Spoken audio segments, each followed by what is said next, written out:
ഉം. ഉത്തരായന കാലമായപ്പോൾ കേരളത്തിലെ ക്ഷേത്രങ്ങൾ തോറും ഇത് ഉത്സവങ്ങളുടെ കാലമാണ്. തിരയാട്ട പ്രേമികളായ ഒരുപാട് ജനങ്ങളുടെ മനസ്സിൽ ഇത് ആഘോഷത്തിന്റെ തിമിർപ്പാണ്. മലബാർ ഭാഗങ്ങളിലെ ക്ഷേത്രങ്ങളിൽ ഏറിയ പങ്കും കുടുംബക്ഷേത്രങ്ങളാണ് അഥവാ കാവുകളാണ് ആരാധനാ സ്ഥാനമായുള്ളത്.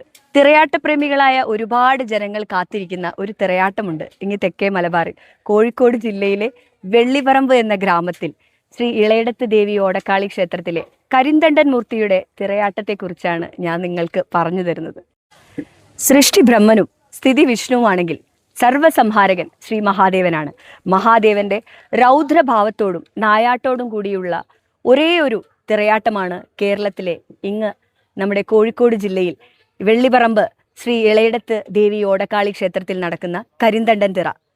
നമ്മുടെ നിരീക്ഷണം ശരിയാണെങ്കിൽ കേരളത്തിൽ മഹാദേവന്റെ രൗദ്രഭാവത്തോടും അതുപോലെ തന്നെ പൂർണ്ണ നായാട്ടോടും കൂടിയുള്ള ഒരേ ഒരു തിരയാട്ടം നടക്കുന്നത് കോഴിക്കോട് ജില്ലയിലെ ഇവിടെ വെള്ളിപറമ്പ് സ്വദേശമായ ശ്രീ ഇളയിടത്ത് ദേവി ഓടക്കാളി ക്ഷേത്രത്തിലാണ്. ഈ തിറയോടനുബന്ധിച്ചുള്ള നായാട്ടുവിളിയും മൃഗനായാട്ടും കരുവാഴ വെട്ടലും വളരെ കൗതുകമുണർത്തുന്ന കാഴ്ചകളാണ്. ഈ തിരയാട്ടത്തിന്റെ ഭാഗമാകാൻ തിരയാട്ട പ്രേമികളായ എല്ലാ ജനങ്ങളെയും ഫെബ്രുവരി 18 പുലർച്ചെ 3:30 മണിക്ക് ഇളയിടത്തമ്മയുടെ ഈ തിരുമുറ്റത്തേക്ക് സ്വാഗതം ചെയ്യുന്നു.